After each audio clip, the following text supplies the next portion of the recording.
칼을 갈았는데 그렇게 잘 쓸려지지가 않아요. 오히려 더 안 들더라고요. 몇몇 분들이 이렇게 말씀하시고 이유나 방법을 물어보시는 분들이 있어요. 그래서 칼 가는 방법을 어떻게 하면 효과적으로 잘 전달할 수 있을까? 이 부분을 고민하고 고민해서 영상을 만들고 있습니다. 오늘은 칼을 갈 때 아주 중요한 버에 대해서 아주 자세히 설명드리려고 해요. 면도칼처럼 날카롭게 칼을 가는데 버를 모르고 이야기할 수는 없거든요. 버가 정확히 어떻게 생겼는지 실제로 보여드릴 거고요. 이전 영상에서부터 계속 버가 왜 그렇게 중요하다고 강조하는지 그 이유를 알게 되면서 무릎을 딱 치게 되실 거예요.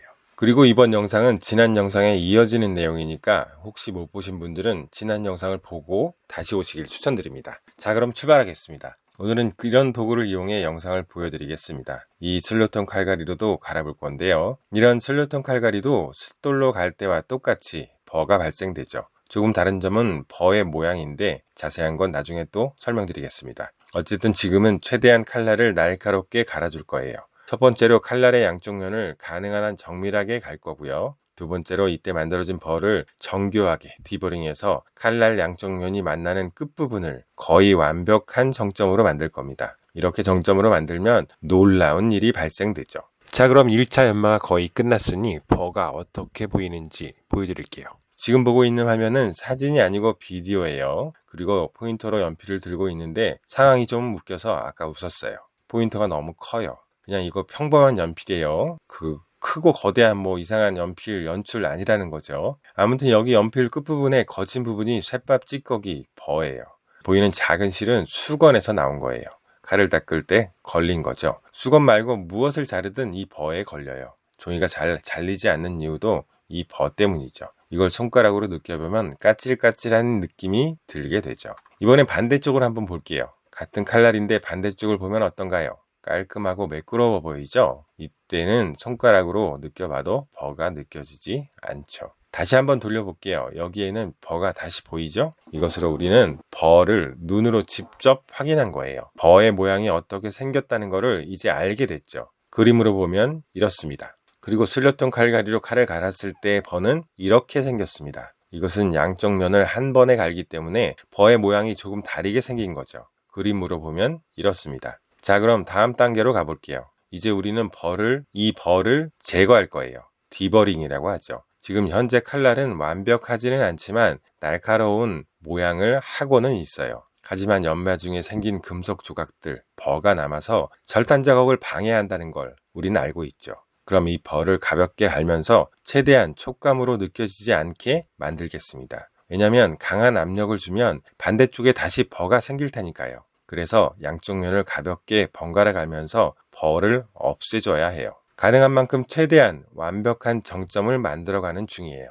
이제 조금의 버가 남은 것 같습니다. 연마를 반복하면서 전 단계보다 더 가벼운 압력을 가할 거예요. 왜냐하면 반대편에 버가 다시 만들어지면 안 되니까요. 혹시라도 버가 형성됐다면 다시 반대쪽 면을 더 가벼운 압력으로 갈아줍니다. 여기 중앙에 약간의 버가 남아있어서 다시 한번 문질러 주겠습니다. 이제 거의 완성될 것 같아요. 자, 그럼 칼이 잘 갈렸는지 1차 테스트를 해보겠습니다.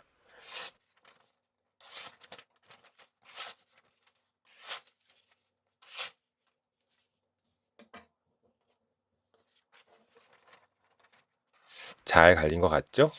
그럼 다음으로 현미경으로도 지금 상태를 한번 확인해 볼게요. 아주 작고 작은 버들이 돌기 모양으로 남아있는 게 보이시죠? 하지만 방금 전에 우리는 이 작은 버가 종이를 자르는 데는 문제가 전혀 없다는 걸 확인했어요. 사실 이렇게 1차 연마가 끝나면 가정에서 사용할 만큼의 칼 연마는 이미 끝났다고 보시면 돼요. 정육점이나 횟집이 아니라면 가정에서는 천방수돌 하나만으로도 충분하다고 생각합니다. 하지만 지금은 칼 가는 원리와 버에 대한 여러분의 이해를 돕기 위해서 더 날카롭게 갈아보겠습니다. 이것은 2마이크론 다이아몬드 스트랩이에요. 여기에 칼의 양쪽 면을 통과시켜서 좀 더 촘촘하고 매끈한 정점을 만들게 될 거예요. 처음 칼을 갈 때는 수시로 버를 확인하는 게 좋아요. 그리고 버는 손가락의 촉감으로 느낄 수 있다고 했죠. 그런데 마지막 이 스트롭 연마에서는 한 가지 어려움이 있어요. 그게 뭐냐면 좀 전에 1차 마무리 연마에서 더 이상 버가 느껴지지 않을 만큼 최대한 정점으로 이미 만들었어요. 그래서 더 이상은 육안으로도 손가락으로도 더 이상 벌을 느낄 수가 없다는 거죠. 그래서 이 스트롭 과정에서는 숙련도가 더 중요한 단계라고 생각해요. 제 경험상 이 단계에서 가장 중요한 것은 정확한 연마 각도로 최소한만으로 연마하라 입니다. 지난 영상을 보신 분은 기억하시는 분도 있으실 거예요. 1차 마무리 단계에서도 지금 작업에서도 연마 각도가 틀어지면 칼날이 더 무뎌지게 된다는 점 잊지 마세요.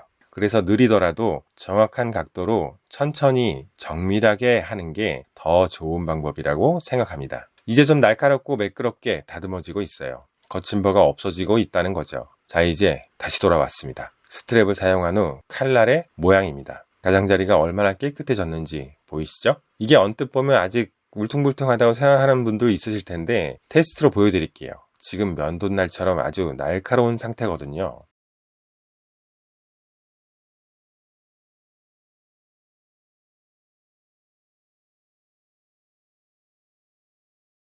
좋아요. 잘 연마된 것 같습니다. 오늘 영상이 실제로 버가 어떻게 생겼는지에 대해 좋은 시각 정보가 되었으면 좋겠습니다. 촉각으로 느껴지는 버와 그리고 느껴지지 않는 마이크로 버에 대한 사실을 간접적이지만 경험하길 원했거든요. 결국 칼 가는 법이란 이 버를 잘 만들고 버를 잘 없애는 과정이다 라고 한 문장으로 말할 수 있어요. 얼마나 갈아야 할까? 어떻게 저렇게 날카롭게 가는 거지? 칼을 갈았는데 더 안 들더라고요. 5000방 숫돌로 가는 이유가 뭐야? 이런 모든 문제들은 오늘의 주제 버와 관련이 있습니다. 그렇다면 그냥 버가 느껴질 때까지 무작정 갈고 없애는 것보다 한 발 더 나아가 처음부터 버를 작게 만들면 더 쉽다는 것. 작은 버는 내 손끝에 어떻게 느껴질까 궁금해지는 것. 버가 조금 남았는데 이 정도의 힘을 주면 적당할까? 이런 문제들이 궁금해지게 되죠.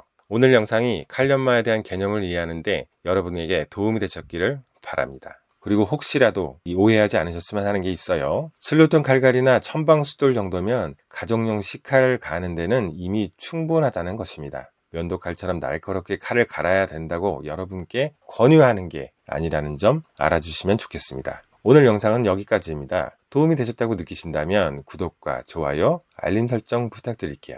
여러분의 작은 배려가 저에겐 큰 힘이 되거든요. 끝까지 시청해주셔서 감사합니다. 다음 영상에서 뵐게요.